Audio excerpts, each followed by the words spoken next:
The great historian and geostrategist Alfred Thayer Mahan once wrote, "The world has never seen a more impressive demonstration of the influence of sea power upon its history. Those far distant, storm-beaten ships, upon which the Grand Army never looked, stood between it and the dominion of the world." Now, of course, in this specific quote, he is referring to the famous Battle of Trafalgar during the Napoleonic Wars. But I think this quote still applies to the dawn of the age of sail naval history at the turn of the 16th century. During this period, world naval combat motivations and technology were drastically different from the organized chaos just a mere 200 years ahead. The Spanish Armada stood toe-to-toe with the newly formed English World Navy in the undeclared Anglo-Spanish War. The fight to come would perhaps be the greatest war the world has seen in the 1500s.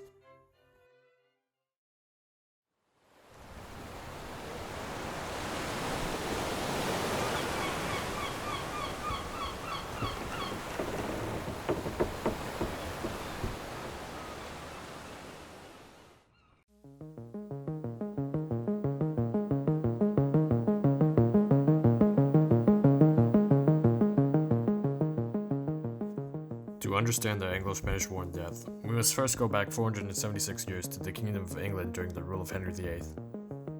Although there was a previously semi-established navy under the House of Lancaster and York, the baby fleet began to substantialize during the rule of Henry VIII. 25 ships were added from 1509 to 1514, and 27 more following the English break with the Catholic Church. And by 1540, an approximate grand total of 50 or so ships were in the Royal Fleet, including the famous Mary Rose and Henry Grace.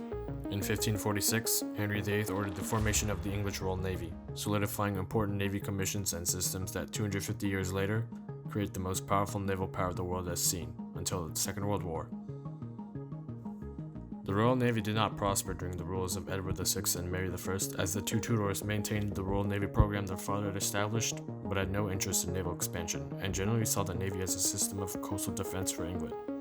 When Elizabeth I took the throne in November 1558, she placed high priority on the Royal Navy, enlisting privateers known as sea dogs to fight the enemies of England, as well as to reduce the inferiority of the English Navy when it comes to the number of ships, against something compared like the Spanish Armada. These privateers included the notable Sir Francis Drake and Sir John Hawkins, all of whom have impressive accomplishments on their own. By the time the Spanish Armada began to sail against England to primarily restore Catholicism against the current Protestant system, the Royal Navy became a formidable fighting force with superior naval battle tactics and technology compared to the Armada.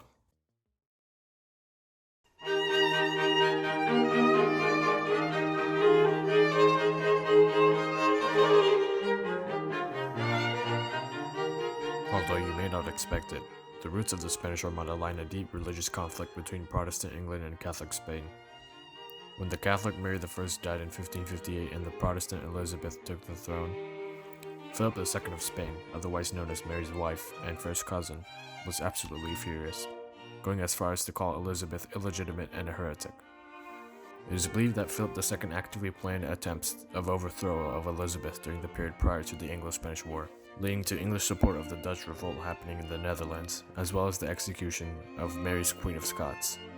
In a feat of rage, Philip II organized a massive fleet of over 130 ships to invade England and to eventually overthrow the Protestant Queen Elizabeth I. The fleet, otherwise known as the Spanish Armada, comprised of 10 squadrons primarily composed of galleons and ships comprising of armed merchantmen. Each squadron was led by a flagship with the squadron commander as the leader. Although the invasion was delayed due to preemptive attacks on the Armada by English privateers and unexpected weather, the fleet finally set sail in 1588 to begin the climax of the ongoing Anglo-Spanish War.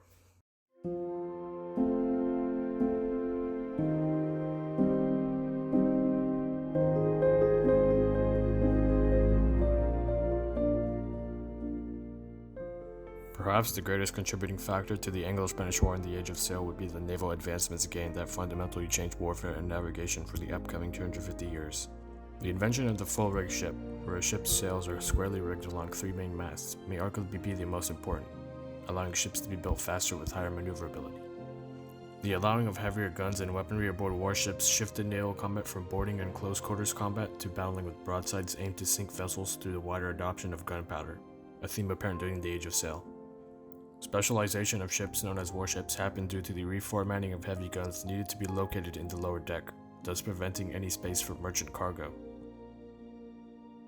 The wide adoption of the astrolabe, magnetic compass, and other navigation technologies by Europe kick-started the colonization age of the New World, allowing sailors and Navy personnel to determine the direction and course of sail. After all of this primarily English innovation and expansion of the Navy under Elizabeth I, the Spanish Armada's weaker guns and poorer maneuverability of their ships compared to the Royal Navy's ultimately led to a catastrophic defeat.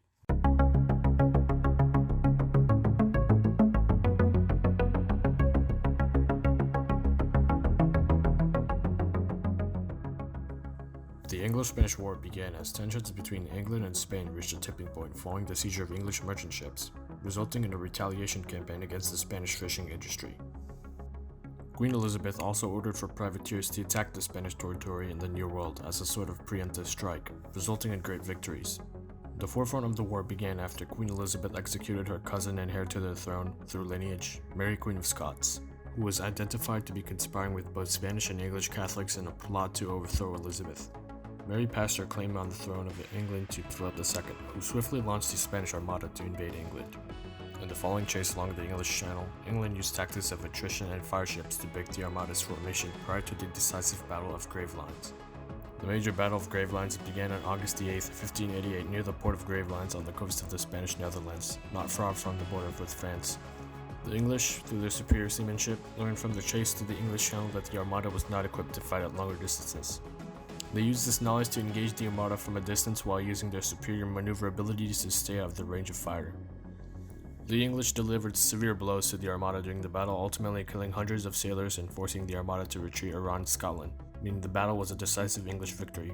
Queen Elizabeth in the August of 1588 gave a speech to troops in Tilbury in anticipation of an invasion from the Spanish Netherlands, where the famous words from Queen Elizabeth were spoken. "I know I have the body of a weak and feeble woman, but I have the heart and stomach of a king." A year after the Battle of Gravelines, England launched a counter-armada, also known as the English Armada, under Sir Francis Drake to provide an offensive, but the assault ended in failure both from a military and economic perspective. The war continued following the climax in many war fronts, including the Dutch Revolution in the Netherlands, Ireland with the 90s War, and the French Front, but eventually the nations of Europe sought peace. Diplomats from England and Spain arrived in the Somerset House in Westminster in 1603 to reach a treaty agreement that would be signed in August of 1604, known as the Treaty of London.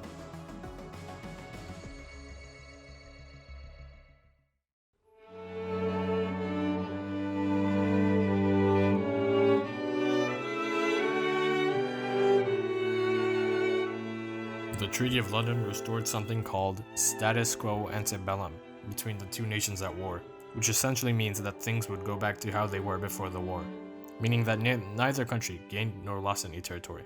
The most important terms of the treaty include the Spanish recognition of the Protestant monarchy in England, less disruption to trade on both sides, including free trade in the English Channel and to both countries' ports, and finally the end of military conflict and intervention with the Dutch and Irish revolts. The English populace viewed the treaty as humiliating peace, which largely unpopularized the beginning of James I's rule in the Jacobean era. However, the Spanish greatly praised the treaty and many celebrations were held around Spain and its capital. England and Spain would stay at peace until the Second Anglo-Spanish War broke out beginning in 1625.